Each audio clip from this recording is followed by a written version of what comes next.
আমাদের সময়ে দুর্নীতির কোনো প্রমাণ নেই। 2001 থেকে 2006 সাল পর্যন্ত আমি দায়িত্বে ছিলাম, তখন কোনো দুর্নীতি হয়নি। অন্যরা কি করছে তার জবাবদিহি আমি করব না, কিন্তু আমরা দুর্নীতি করিনি তার প্রমাণ রয়েছে। আমরা এসেছি, আর দুর্নীতি হবে না, দ্যাটস ফাইনাল, বললেন এহসানুল হক মিলন, শিক্ষামন্ত্রী। দুর্নীতিতে চ্যাম্পিয়ন 3বার কিভাবে হলো? কথায় আছে না, চোরের মার বড় গলা, সেই অবস্থা। কি বলেন ভিউয়ার্স, কথা ঠিক আছে? আমার দুঃসময়ের দিনে বিএনপির সহযোগিতা ছিল শতভাগ, বললেন শাহাবুদ্দিন চুপ্পু। আমাদের প্রাণপ্রিয় রাষ্ট্রপতি, তিনি বিএনপিকে ধন্যবাদ জানিয়েছে। আমাদের প্রাণপ্রিয় জনাব শাহাবুদ্দিন আহমেদকে কে কে ভালোবাসেন দেখতে চাই। আমরা ইফতারের 1 মিনিট আগেও খেজুর বা পানি কিছু খাই না। কেন? আমরা আল্লাহরে ডরাই, রোজা ভাঙ্গা যাইব এই ভয়।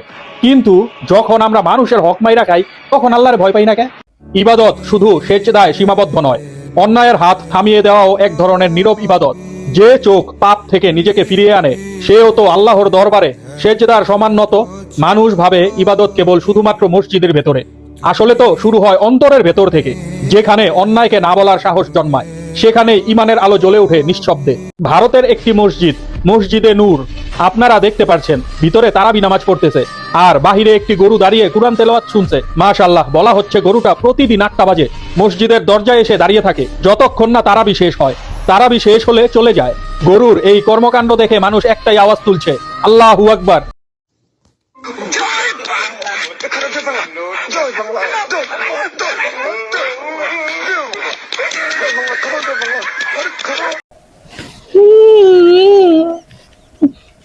আমার হাসিও পাচ্ছে, কান্নাও পাচ্ছে।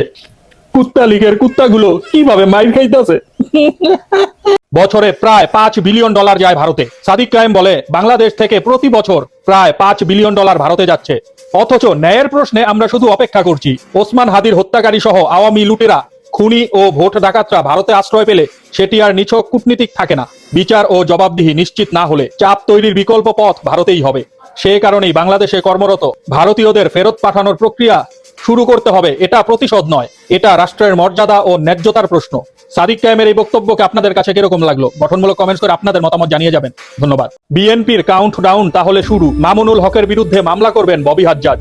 কথায় আছে না, চোরের মার বড় গলা। নিজে ভোট চুরি করে, ভোট ইঞ্জিনিয়ারিং করে এমপি হয়েছে, আর সে নাকি মামুনুল হকের বিরুদ্ধে মামলা করবে? আরে মানুষ তো তোকে 10% ভোট দেয়নি। বিএনপির নেতাকর্মী যদি এরকম কার্যক্রম করতে থাকে, তাহলে তাদের ক্ষমতায় আর বেশি দিন থাকতে হবে না। প্রিয় ভিউয়ার্স, আপনাদের মতামত কি এই ব্যাপারে? গঠনমূলক কমেন্টস করে আপনাদের মতামত জানিয়ে যাবেন। ধন্যবাদ।